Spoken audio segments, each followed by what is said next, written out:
समझो इस चीज को। आज मैं अपने पेरेंट के पास आया हूँ। पेरेंट्स का मतलब है माता और पिता दोनों के पास आया हूँ, ठीक है। एक बच्चे को दोनों की जरूरत होती है। एक माँ कैसे करती है अपने आप को और एक फादर कैसे करता हो, भले वो बच्चा जो है मेल हो या फीमेल हो, लेकिन उसको दोनों की जरूरत होती है। भाई देखो क्या है कि ऐसे कितने बच्चे जो अनाथ भी होते हैं। उनकी छोड़ दो, आप उनकी बात हम नहीं कर रहे। उनके बारे में बात करोगे तो उनके बारे में अलग एक डिस्कशन है, एक वो पूरा एक अलग टॉपिक है, ठीक है। उनकी साइकोलॉजी या उनकी थॉट प्रोसेस कैसे काम कर रही है, एक पूरा एक अलग वास्ट टॉपिक है। और वहां पे क्या है, एक डिस्प्यूट नहीं है। आप क्या कह रहे हो, अनाथ मतलब या तो फादर या तो मदर एब्सेंट। हम यहाँ पे किसके बारे में बात कर रहे हैं, एक डिस्प्यूटेड सिचुएशन या एक ऐसी सिचुएशन जहाँ पे मदर और फादर रह नहीं रहे। उस सिचुएशन में बच्चे को पता है कि उसके पास फादर भी है मदर भी है और एग्जिस्ट करते हैं, ठीक है। एग्जिस्ट करने की सिचुएशन में क्या हो रहा है, बच्चे के साइकोलॉजिकल जो डैमेज हो रहा है, अनाथ बच्चों के में भी होता है, लेकिन उनके भी सिचुएशन में उनको पता है कि नहीं है, एग्जिस्ट नहीं करता, लेकिन उनको फीलिंग्स आती है। लेकिन ऐसी इस सिचुएशन में बच्चे को फीलिंग्स के साथ साथ एक साइकोलॉजिकल एक ट्रॉमा जो उसके दिमाग में चलता है। क्यों चलता है, मदर क्या बोल रही है, समाज क्या बोल रहा है, दुनिया जो हमारे इंडियन क्या है सामाजिक स्ट्रक्चर है। तो मतलब आपको क्या लगता है कि मतलब आपकी जो पत्नी है वो आपके बच्चों को क्या बताती होगी कि मेरा जो मतलब ऐसी जो जो तुम्हारा मतलब मेरा हस्बैंड था वो बहुत केयरिंग था, क्या था, मतलब क्या आपका रिप्रेजेंट कर रही होगी उसके सामने। पहली सिचुएशन समझ, पहला एक जो आपने कहा, शी शी विल नॉट और she is not going to, मतलब मेरा कहने का मतलब है वो कभी भी जिसके खिलाफ खड़ी, किसके खिलाफ खड़ी यहाँ पे, आपके जब उन्होंने केस किया है तो मतलब वो खिलाफ खड़े हैं ना, नहीं तो मेरे पास होते ना, राइट। तो ऐसी सिचुएशन में वो फादर के लिए तो अच्छा बोलेगी नहीं, 100%, 100% की बात कर रहा हूँ, 100%, मतलब 0.9% 1% भी नहीं हो सकता है। 100% नहीं, मतलब 100% है। मतलब 100% मतलब 0.1% की भी नहीं गुंजाइश नहीं, नहीं उसको है। समझो पहले, 100% को समझो। 100% मतलब है कि 100 में से हम पास कितने होते, 33, वो 33% शायद वो बोल ले, ये 33% उसको बच्चे को अपने आप दिख रहा हो, समझ रहे हो। लेकिन वो 100 का 100, वो जब आप साथ में भी रह रहे हो तब भी माँ फादर के लिए कुछ कुछ बोलती रहती है, तो वही बच्चा थोड़ा सा नेगेटिव हो जाता है। लेकिन ऐसी सिचुएशन में तो मदर तो हमेशा ही नेगेटिव बोलेगी, नेगेटिव ही नहीं बोलेगी, सोचेगी, नेगेटिव सोचेगी नहीं, करेगी। ऐसी सिचुएशन में बच्चे, करेगी से मतलब मैंने समझा, मतलब करेगी क्या करेगी। बाय द वे मान लीजिए, मतलब वो मतलब झूठा फोन कॉल लगवा के बोलेगी तुम्हारे बाप का फोन आया गाली बक रहा है। नहीं नहीं, मैं आपको बताता हूँ, जैसे आपके घर पे रिश्तेदार है, मतलब वाइफ के घर पे रिश्तेदार है, ठीक है। माँ अपने रिश्तेदारों, मतलब वो पैटर्नल हो या मैटरनल हो, सिचुएशन मान लीजिए मैटरनल पर्टिकुलरली, मतलब अपने मायके पक्ष के रिश्तेदार आएंगे उसके पास। पैटर्नल तो जनरली ऐसी सिचुएशन में दूर हो चुके रहते हैं, फादर हो या मदर की सिचुएशन में, रिश्तेदार हो फ्रेंड्स हो, तो वहां पे क्या हुआ, शी यूज टू डिनाई दो सिचुएशन, मतलब पहले वो सिचुएशन को, ऐसी सिचुएशन में कोई लोग बोल रहे हैं या बता रहे हैं या कहने की कोशिश कर रहे हैं फादर के बारे में या बच्चे से रिलेटेड, जो कि एक एक एक एक, एक सामाजिक समझिए स्ट्रक्चर क्या है, हमारे इंडिया ही नहीं पूरे विश्व में एक सामाजिक स्ट्रक्चर क्या है, बच्चे के पास माँ और बाप दोनों होते हैं, ठीक है। माँ और बाप दोनों होते हैं, तो बाप का जो रोल होता है और माँ का जो रोल होता है, भले ही बीच में एक होता है दायरा जिसमें कि दोनों वो कर रहे हैं, लेकिन चलिए कुछ ऐसे, एक मिनट आपको यहाँ सुनो, पे रोकूंगा, एक मिनट यहाँ पे रोकूंगा। मैं ये जानना चाहूँगा, आप बोले बाप का रोल, तो चलिए ठीक है, जो भी डिस्ट्रीब्यूट था आपने मतलब माता पिता मतलब माँ बाप के बीच में, तो अभी आपने करंटली पिता का रोल निभाया। आपने क्या जाना कि आपका बच्चा कहाँ है, क्या है, कैसा है, उसके लिए आपने क्या किया। वो एक अलग बात आती है। आप जिस पर्टिकुलर अभी पहले क्वेश्चन को कर रहे थे ना, ये टोटली अलग सिचुएशन है, और ये बंदा क्यों कर रहा है क्यों नहीं कर पा रहा है, ये अलग ही क्वेश्चन है, ठीक है। जो आप पहला क्वेश्चन कर रहे थे इसका रिलेट नहीं हो रहा है। रिलेट नहीं, रिलेट नहीं करना है मेरे को, पूछ रहा हूँ मैं जस्ट आपको, मतलब आपने फिलहाल आपने क्या किया अपने मतलब। देखिए पहले क्या होता है, एज ए फादर या एज ए हस्बैंड या as a child of someone's parents, मतलब मेरे मेरे माता पिता, मुझे पहले क्या कर देखना है, उनकी उम्र देखनी है, उनके पास कितना क्या है जो अपने आप को सेल्फ डिफेंस कर सके। मतलब आप ये बात मानते हैं कि आप मतलब प्राथमिकता जो है अपने माँ बाप को दे रहे हैं, उसके बाद अपनी जो है पत्नी, और उसके बाद अपने बच्चों को, है ना? नहीं, हाँ। उसके बाद कहते हैं ना तो एक अलग सिचुएशन हो जाती है, और उसके साथ कहते हैं तो एक अलग सिचुएशन हो जाती है, समझ रहे हो? बाद और साथ में अलग होता है। जब हम बाद की बात करते हैं ना तो हम वो करते हैं जो कि एक प्रायोरिटी की बेसिस पे, और जब हम साथ की बात करते हैं तो हम वो नहीं करते जो प्रायोरिटी भी होगी, समझ रहे हो? हम वो कोशिश करते हैं कि दोनों को बैलेंस कर सके, ये दोनों ही ना करेंगे, यही होगी ना सिचुएशन, राइट? ऐसी सिचुएशन में आप करेंगे क्या? जैसे कि हम बात कर रहे हैं इंडियन स्ट्रक्चर के अकॉर्डिंग, तो यहाँ पे एक चीज़ समझिए, जब ऐसे मैट्रिमोनियल डिस्प्यूट होते हैं तो हमारे यहाँ के पर्टिकुलर सामाजिक स्ट्रक्चर में या पुलिस के तरीके में होता है कि दे यूज टू टारगेट हस्बैंड, ठीक है? तो उसको पकड़ लो, उसकी इसी तरह से Right. कर दो। तो ऐसे सिचुएशन में क्या होता है, हस्बैंड पहले सिचुएशन में क्या सोचेगा, हस्बैंड हो या एज ए फादर हो, वो जरूर बच्चे के बारे में सोचेगा, वो करने की कोशिश भी करता है कि बच्चा मेरे को मिल जाए। वो कैसे करता है मैं आपको बताऊंगा एज एन एग्जाम्पल, ठीक है? बच्चा मिल जाए की बात अकेली नहीं होती, वहां पे बच्चा खुश है नहीं है, बच्चे से मैं मिल सकूं नहीं मिल सकूं, ये भी एक सिचुएशन है। बच्चा मिल जाए तो एक ऐसी सिचुएशन होती है, वो एक अलग सिचुएशन जब आप कस्टडी का केस फाइट कर रहे हो, बच्चे के बारे में जानना, पूछना, कोशिशें करना। तो अब आज की सिचुएशन में क्या हो गया है, इनको मैं दो तरीके से डिवाइड करूंगा। एक ऐसे मदर जो बच्चे से फादर को मिलने ही नहीं दे रहे, एक ऐसे मदर जो बच्चे से मिलने दे रहे हो, और जहां पे बच्चे से मिलने दे रहे हो तो उसमें भी दो कैटेगरी है। एक रीजन है फाइनेंशियल, बच्चे से मिलने दिया क्योंकि फादर से फाइनेंशियली उसको सपोर्ट मिल रहा है। अच्छा, यहाँ पे मैं आपको रोकूंगा, मेरा एक प्रश्न ये है कि जो माताएं अपने बच्चों को हाँ। पिता से नहीं मिलने देती है, तो बच्चों पे क्या दुष्प्रभाव पड़ता है ना? क्वेश्चन समझ लीजिएगा, और क्यों नहीं रोकना चाहिए, ये मेरा प्रश्न है। ठीक है, इसका एक कीवर्ड होता है या पर्टिकुलर वर्ड होता है parental alienation syndrome. Parental alienation syndrome ये एक बीमारी है मानसिक तौर पर, ठीक है? तो ये किसकी बीमारी है, मतलब माताओं की बीमारी है? ये बच्चे के लिए एक फादर भी गुजरता है, या कह लीजिए नॉन कस्टोडियल पेरेंट, मतलब जिसके पास कस्टडी नहीं है बच्चे, वो फादर हो या मदर, ठीक है? इसको कहते हैं पेरेंटल एलिनेशन सिंड्रोम। इसमें से दो लोग खास करके, मेन बच्चा गुजरता है और दूसरा होता है जो जिसके पास कस्टडी नहीं बच्चे की, ठीक है?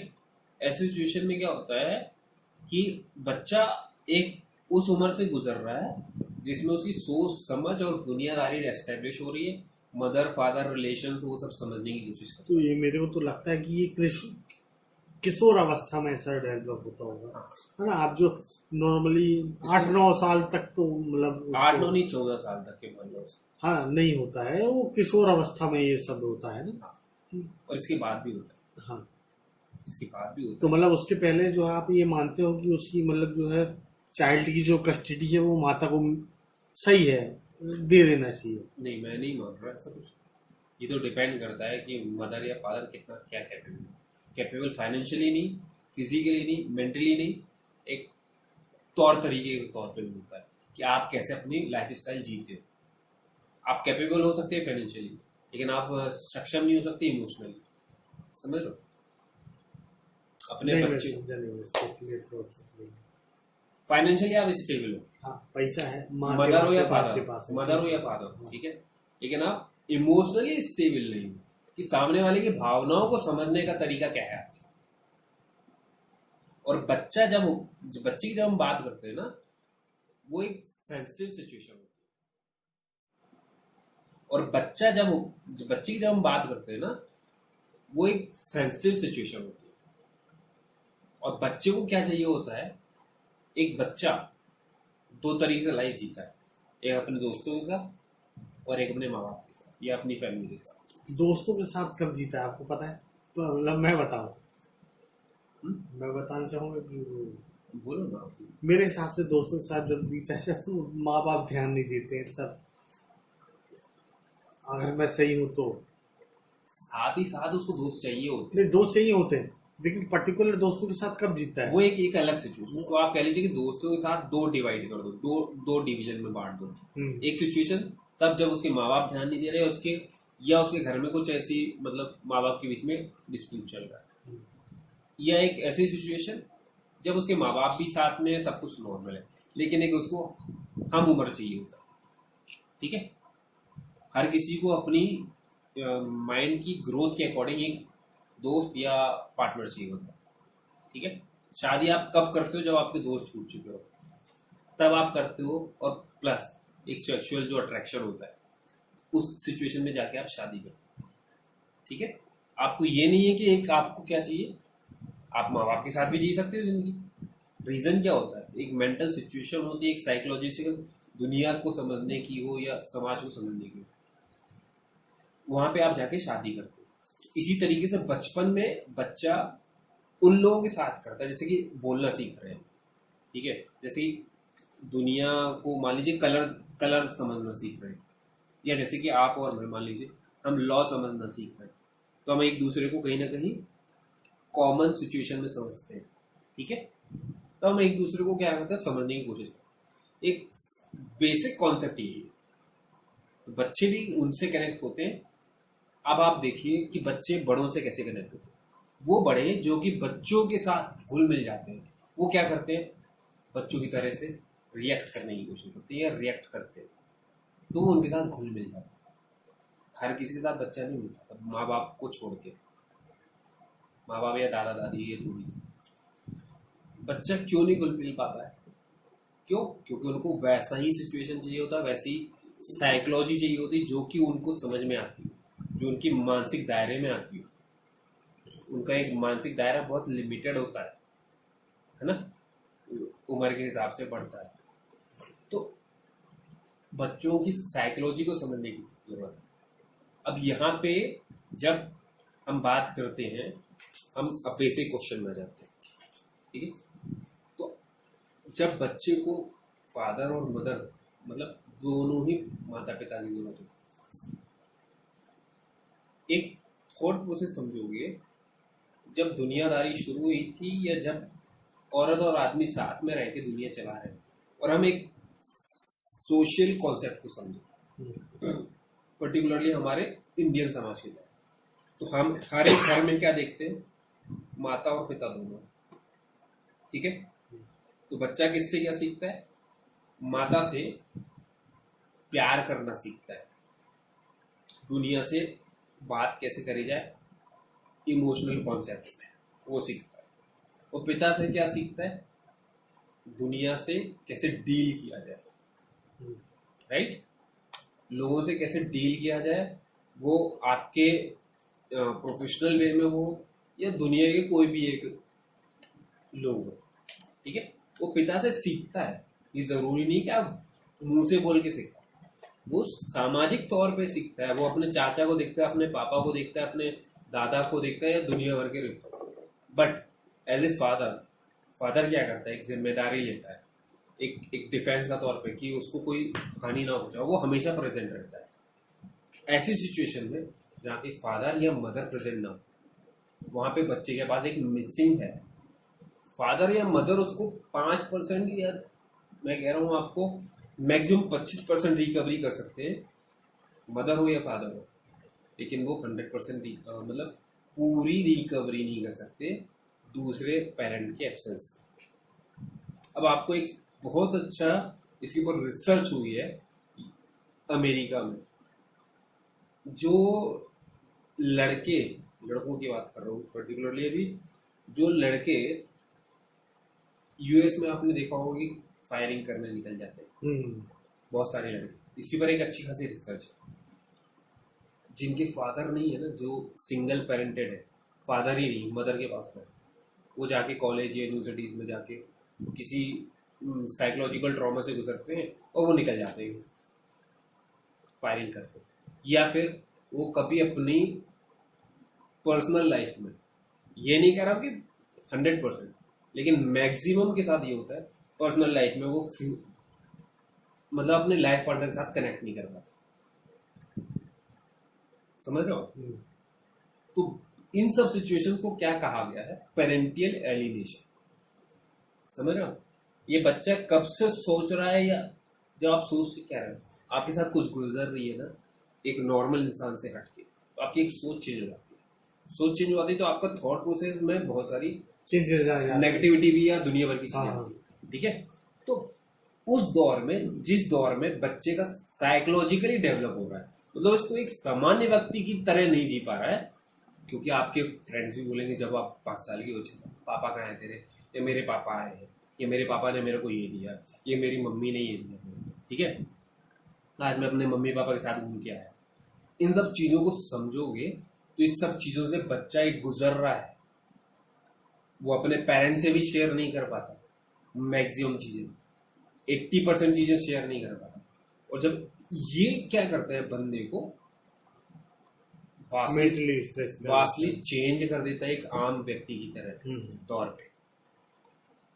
ऐसा नहीं है कि सब लोग जी रहे हैं, दुनिया में सभी लोग जीते हैं, और हाँ, बिना माँ बाप के भी जी रहे हैं, बिना माँ बाप के भी जी रहे हैं, लेकिन उनकी साइकोलॉजिकली तो डिफरेंस आ जाता है ना, समाज को देखने का, लोगों को देखने का, वो एक नॉर्मल सिचुएशन से अलग होता है। जैसे कि हम कह लीजिए कश्मीरियों और बाकी भारत के लोगों पे डिफरेंस। अच्छा, ये गाजियाबाद से है जो, तो उसके संबंध में आप क्या बोलना चाहेंगे, उसमें आप क्या सुधार चाहेंगे, कि मतलब क्या चेंजेस होना चाहिए, कि जो है तो ठीक है? इसका एक देखो क्या है ना, कि आज हम जिस सिचुएशन में जी रहे हैं, आज लोगों के पास इंफॉर्मेशन है। ठीक है? लोगों के साथ पास इंफॉर्मेशन है, साथ ही साथ औरतों की सिचुएशन भी चेंज हुई इन ग्राउंड्स ऑफ फाइनेंशियल सिचुएशन। मतलब वो ओपन अप होके इनकम कमा कर रही है, मतलब दे यूज टू बी इंडिपेंडेंट। ठीक है? साइकोलॉजिकली हो या फाइनेंशियली हो। ठीक है? आज के समाज के तौर पे 21वीं सदी। तो अब हो क्या रहा है, GWA की जब हम बात कर रहे हैं तो वहां पे सिमिलरिटी नहीं है या इक्वलिटी नहीं है। GWA में भी सिमिलरिटी इक्वलिटी के बारे में कोई डिफरेंशिएट नहीं किया गया है, लेकिन जो हमारा कोर्ट का कल्चर है या हमारे समाज के तौर पे कोर्ट का जो सोच है, ठीक है, वो फादर से, पर्टिकुलरली फादर से बच्चे को दूर कर रहा है। ठीक है? यहाँ पे मदर की एक ग्रीडीनेस, मतलब एक खुदगर्जी या इनसिक्योरिटी, जो भी उसको शब्दों में आप डिफाइन कर दो। इनसिक्योरिटी कैसे बोल सकते हैं आप? जब कहने की भाई वो कमा रही, तो इनसिक्योरिटी कैसे हो गई? इनसिक्योरिटी ऐसी होती है कि बच्चा अगर फादर से कनेक्ट हो गया तो उससे दूर हो जाएगा। समझ रहे हो? ये क्या है, एक नॉर्मल जो माता पिता है वो ये ऐसा नहीं सोचेंगे, लेकिन ऐसी सिचुएशन में औरत या जो भी है वो सोचेंगे। हाँ, कि मेरे बच्चा मेरे से अलग नहीं होगा। समझ रहे हो? और ऐसी सिचुएशन में किसको नुकसान हो रहा है? बाप बाप को नहीं, बच्चे को सबसे ज्यादा नुकसान हो रहा है। वो तो होगा ही। और उसको, बाप को भी नहीं कह रहा, उसको कहिए आप नॉन कस्टोडियल पेरेंट, जिसके पास बच्चे की कस्टडी में, वो मदर हो या father, they used to struggle, मतलब वो स्ट्रगल करते हैं। मैं अगर अपना पर्सनल एक्सपीरियंस शेयर करूं, मैं रोज बच्चे के बारे में एक बार नहीं कई बार सोचता हूँ, क्योंकि मैंने उसको जन्म दिया। अच्छा, आपको कोई ऐसा आदेश हुआ है कि बच्चे से मिलने का? देखो क्या है, जब हम बच्चे से मिलने की बात करते हैं तो हमारे या थोड़ा अजीब नहीं लगता कि साला बच्चे से मिलने के लिए कोर्ट का आदेश? हाँ, है राइट, ये पॉइंट में से उठाया गया है। राइट। अब मैं ये इसी टॉपिक में बात कर रहा था एक्चुअली। साला हमने पैदा किए, मतलब उनने तो चलो चलो ठीक है, सॉरी जो भी हो, मतलब 9 महीने पेट में रखा, उसके बाद हमने तो साला दिमाग में बैठाया है। बात वो नहीं है। बात होता है जब बच्चा पैदा होता है, वो अलग है, वो सिचुएशन अलग है कि यार जो सेक्सुअली, हाँ वो अलग है। लेकिन जो जिम्मेदार पिता है वो 90% से ज्यादा है। हम्म। ठीक है। वो बच्चे को जब पैदा करता है तो कुछ सोचता है, और वो अपने बच्चे के साथ ही साथ अपने बीवी के बारे में सोचता है। हम्म। फिजिकली हो, उसके स्वास्थ्य के तौर पे हो, या उसकी किसी भी तरह की ग्रोथ हो। हम उनकी बातें नहीं कर रहे जो जिम्मेदार व्यक्ति नहीं है, लेकिन वो जो एक आम समाज के तौर पे जिम्मेदार व्यक्ति है, तो आज ही नहीं पूरी फ्यूचर प्लानिंग करता है। शादी पहले हो गया, मेरी हो गई थी। जब बच्चा पैदा करने की वो कोशिश करता है या बच्चा पैदा हो रहा होता है, तो वो बच्चे के पूरे भविष्य के बारे में प्लानिंग करता है। और ये एक सामाजिक तौर पे हम देखें तो ये डिफरेंस है। हम इक्वेलिटी की बात करते हैं ना, तो इक्वेलिटी डजंट एग्जिस्ट, वो कभी थी नहीं और कभी होगी भी नहीं। मैं कह रहा हूँ मेरे को ऐसा लगता है कभी होगी नहीं, मेरे को आप जो बोल रहे हो कभी होगी नहीं, तो मेरे को ऐसा लगता है महिला आयोग नहीं होने देगी। नहीं, वो एक अलग बात है। हाँ। आप एक देखिए, हम बात कर रहे हैं पर्टिकुलरली एक आदमी और औरत के बीच में डिफरेंस, नहीं वो तो हमेशा रहेगा ना, हार्मोनिक तौर पे, मेंटली तौर पे या साइकोलॉजिकली तौर पे वो तो रहेगा ना। जब वो है ही नहीं, वो नेचुरल सिचुएशन है, तो इक्वलिटी कहाँ से आएगी यार? समझ रहे हो आप? आज के समाज के तौर पे और पहले के समाज के तौर पे डिफरेंस क्या था? आज पहले महिलाओं को सोचा जाता था कि ये घर में सब काम नहीं नहीं करेंगे। नहीं नहीं, ऐसे नहीं सोचो, इसको दूसरे तरीके से सोचो। महिला को क्या चाहिए होता था? प्रोटेक्शन ज्यादा। प्रोटेक्शन। ठीक है, आज हमारे पास कानून है या दुनिया भर के और भी तरीके हैं, प्रोटेक्शन चाहिए होता था। ठीक है, प्रोटेक्शन कहाँ से मिलता था? फादर से, भाई से या हस्बैंड से। ठीक है, आज की सिचुएशन में क्या है? प्रोटेक्शन की उनको उतनी ज्यादा जरूरत नहीं। जब वो प्रोटेक्शन से निकल के आए तो उन्होंने क्या करना शुरू किया? फाइनेंशियली। पहले भी करती थी, लेकिन आज क्या है, वो इंडिपेंडेंट तौर पे करते हैं। समझ रहे हो ना? आप उसको कितने भी परसेंट में काउंट कर लो, लेकिन उनके दिमाग में तो है ना कि मैं आज में 21वीं सदी की लड़की हूँ। ये जो सोच है, और ये इंडियन सोच नहीं है, ये क्या है, यूरोपियन सोच है या तो पर्टिकुलर क्या आप मतलब मानते हैं कि हाँ ये सोच गलत है? हाँ, क्यों गलत है भाई? महिला है, वो कमा रही है, तो फिर क्या दिक्कत है? वो गलत नहीं है, वो गलत है। आपको अपने समाज से रिलेट करना होगा। आप कहाँ पे रह रहे हो? इंडिया में रह रहे हो, हिंदुस्तान में रहे हो या भारत में रह रहे हो, और यूएस से कंपेयर कर रहे हो कि यार वहाँ की औरत ऐसी। हम क्या करते हैं ना आजकल, और ऐसे ही सोचते हैं, हमने हॉलीवुड मूवीज देख ली, हमने देख लिया कि टीवी में क्या चल रहा है साला, उनके कानून में क्या चल रहा है, इससे कहानी क्या पढ़ते हैं, फेसबुक में क्या देखते हैं, आर्टिकल्स क्या दुनिया भर के देखते हैं, वो देखते हैं जो हमारे समाज में एग्जिस्ट नहीं करता। दारू क्या पी रहे हैं, वो उनके समाज के बारे में करते हैं। हम हमारे समाज में क्या एग्जिस्ट करता है? हमारे समाज को सोचिए ना, हमारे समाज की संस्कृति 5000 पुरानी है। अमेरिका तो 200 साल पुराना भी नहीं है भाई। हम किसको फॉलो कर रहे हैं? जो 200 साल पुराना नहीं है, और जो हम 5000 साल पुराने।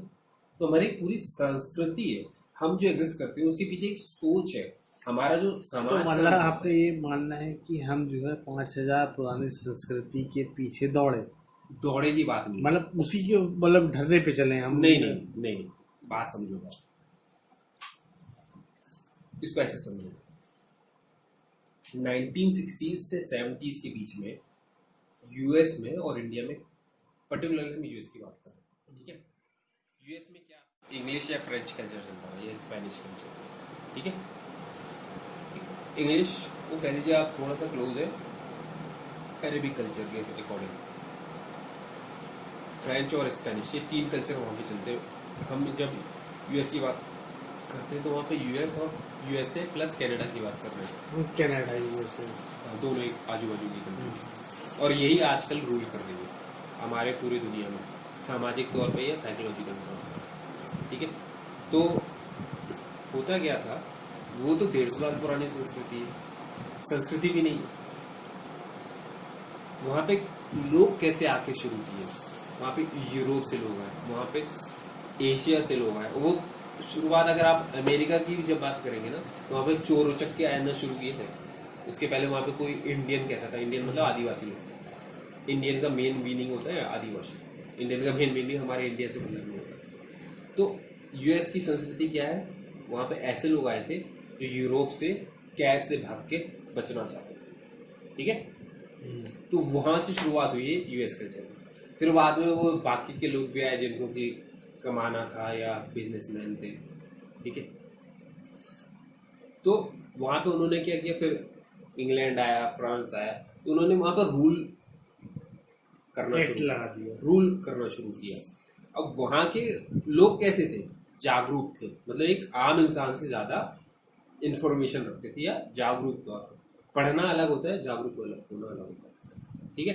तो हमारे इंडिया में क्या था पर्टिकुलर के, हम अगर यूरोप की बात भी करें ना, तो वो लोग ने क्या कर रहा, माइग्रेट होते रहे, तो दुनिया भर में वो माइग्रेट होते रहे, मतलब तो उनकी जनसंख्या डेंसिटी आज इंडिया से कम क्यों है? मेन रीज़न है कि वो जाके अमेरिका में बस गए, ऑस्ट्रेलिया में बस गए, दुनिया भर के कोने में। हमारे इंडियंस जो थे वो यहीं पे रहे। हमारी मानसिकता ये रही कि भाई हमारा कुटुंब परिवार यही, हम यही रहेंगे, है ना। तो रीज़न क्या, अब हम यूएस की बात कर रहे थे, तो यूएस में क्या है, ऐसे लोग थे जो सामाजिक दायरे को या सामाजिक स्ट्रक्चर को तोड़ के बाहर निकले।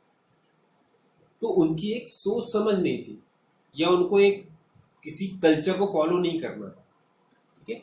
अब उन्होंने क्या किया, वहां पे जाके उन्होंने एक सामाजिक स्ट्रक्चर, तो वहां पे भी बनेगा 150 साल या 250 साल वहां पे भी एक सामाजिक स्ट्रक्चर बनेगा। तो वहां पे एक सामाजिक स्ट्रक्चर क्या था, एक डेमोक्रेटिक वे पे, लेकिन एक वो था जो कि किसी अच्छा, ये सब तो हो गई, संस्कृति को सब डेवलप चलिए किया। संस्कृति की बातें हो गई, लेकिन हम जनरली देखते हैं कि 5 साल के बाद जो है चाइल्ड की कस्टडी बाप को मिल जाती है। नहीं तो उसके बारे में आप क्या बोलना चाहेंगे? नहीं मिली। क्यों नहीं मिलती, क्या कारण है, क्या वो है, उसके बारे में थोड़ा सा। देखो अभी रिसेंटली मैंने एक लड़के से बात किया था, इसको समझना आप कैसे क्या होती है, चीज़ें क्या होती है, या आप अप्रोच कैसे करते हो। मिलती है, मदर हो या फादर हो, कस्टडी मिलती है। इसके 3-4 रीजन होते हैं, उनको भी डिवाइड करोगे तभी समझोगे। एक इकोनॉमिकल सिचुएशन, अगर एक बच्चा गांव पे रह रहा है, मतलब मदर के पास है, गांव पे रह रहा है, और फादर जो है फाइनेंशियली स्टेबल है या शहर पे रहता है, तो ऐसी सिचुएशन में कस्टडी फादर को मिलने के रहता है, ठीक है। क्यों? क्योंकि समाज गांव पे फाइनेंशियल हो या जिस कारण से भी हो, मतलब वहाँ पे कहा जाता है या चीज़ें प्रूव हो जाती है कि वहाँ पे वो मेंटली ग्रोथ नहीं कर पाएगा, मेंटली हो या या सोशली हो, या फिर उसके साथ जो वो मतलब स्ट्रगल कर रहा है, इन अ वेरी शॉर्ट वर्ड वो स्ट्रगल कर रहा है, और वो दूसरे पेरेंट के पास, मदर हो या फादर हो, जो कि फाइनेंशियली या शहर पे रह रहा हो, उनके पास वो रह के ज़्यादा स्टेबल हो। यहाँ पे एक चीज़ समझिए आप, कोर्ट भी ये मान रहा है और समाज भी ये मानता है कि एक साइकोलॉजिकल डिस्प्यूट सिचुएशन है जहाँ पे बच्चा स्ट्रगल करेगा। अब जहाँ पे स्ट्रगल कर रहा है बच्चा, तो वो देखेगा कहाँ पे कम स्ट्रगल करेगा, ठीक है। कोर्ट देखेगा कि बच्चा देखेगा? कोर्ट, मतलब बच्चा डिसाइड नहीं कर पाएगा। बच्चा तो डिसीजन सिचुएशन में कभी होता ही नहीं है। वो 18 साल का भी हो जाए तब भी वो साइकोलॉजिकली नहीं रह पाता, वो वहाँ पे एक डाइवर्टेड सिचुएशन में रहता, मतलब माइग्रेटेड या कह लो कि ब्रेन वॉश सिचुएशन में रहता। हाँ, ब्रेन वॉश, ठीक है। तो बच्चे की सिचुएशन अलग रह जाती है। डिसाइड कौन करता है? थर्ड पर्सन, ना मदर ना फादर, कोर्ट। और वो कितने समय कंज्यूम करता है उस सिचुएशन को समझने की। हम बात कर रहे हैं हमारे समाज की, मतलब इंडियन सिचुएशन की, वो कितना समय खर्च करता है। अच्छा, मतलब अपन ये मान सकते हैं कि भाई वो मतलब कस्टडी के लिए अपन ये मान सकते हैं कि भाई 10 साल केस चल सकता है। चलते लड़का भी 10 का है, पता चला साला 30 का हो जाए। 30 तक तो रहता नहीं ना, नहीं रहता नहीं है, मतलब आगे केस चले तो हो सकता है कि शायद 30 का हो जाए, डिस्पोज ऑफ हो जाएगा या खत्म हो जाएगा। वो 18 साल तक की कस्टडी का केस चलता है। बच्चे को मेंटेनेंस चाहिए हो या कस्टडी चाहिए हो, मदर हो या फादर हो, वो 18 साल तक ही कंटेस्ट कर सकते, उसके बाद तो बच्चे के ऊपर ही हो जाता है। फीमेल के लिए क्या है, मतलब फीमेल अगर कोई मतलब वो बच्चा है तो मतलब 18 साल तक की मेंटेनेंस मिलेगा कि उसके ऊपर मिलता है? ये पहली एक दो सेक्शन है, GWA गार्जियंस एंड वार्ड है, दूसरा है Hindu adoption and maintenance act. ठीक है, इन दो एक्ट के थ्रू आप कस्टडी के केस के बारे में जिक्र करते हैं, एज का क्राइटेरिया बनाते हैं। तो Hindu adoption and marriage act adoption act में Hindu adoption and sorry maintenance act में साफ दिया हुआ है बच्चे के लिए सिचुएशन 5 साल तक है बाय डिफॉल्ट। बाय डिफॉल्ट की जब हम बात करते हैं तो बच्चे को जब पैदा होता है तो क्या चाहिए होता है, मदर का दूध चाहिए होता है। उस सिचुएशन के अकॉर्डिंग बच्चे की तो कैटेगरी मतलब ये बाय डिफॉल्ट मतलब 5 साल के बाद ऑटोमेटिकली उसकी कस्टडी वो आपको मिल रही है। सुनो, पहले तो उसको पूरा कॉन्सेप्ट समझो इस चीज को। यहाँ पे भी एक्सेप्शनल है अगर मदर जिम्मेदार है या समझदार है, समझ, तभी मदर को दिया जाता है। ऐसा जरूरी नहीं कि मदर के पास ही बच्चे की कस्टडी रहे। केस में कोर्ट में या एक्ट में कहीं डिफरेंशिएट नहीं किया गया, हमारे सामाजिक तौर पे या कोर्ट कल्चर में किया गया।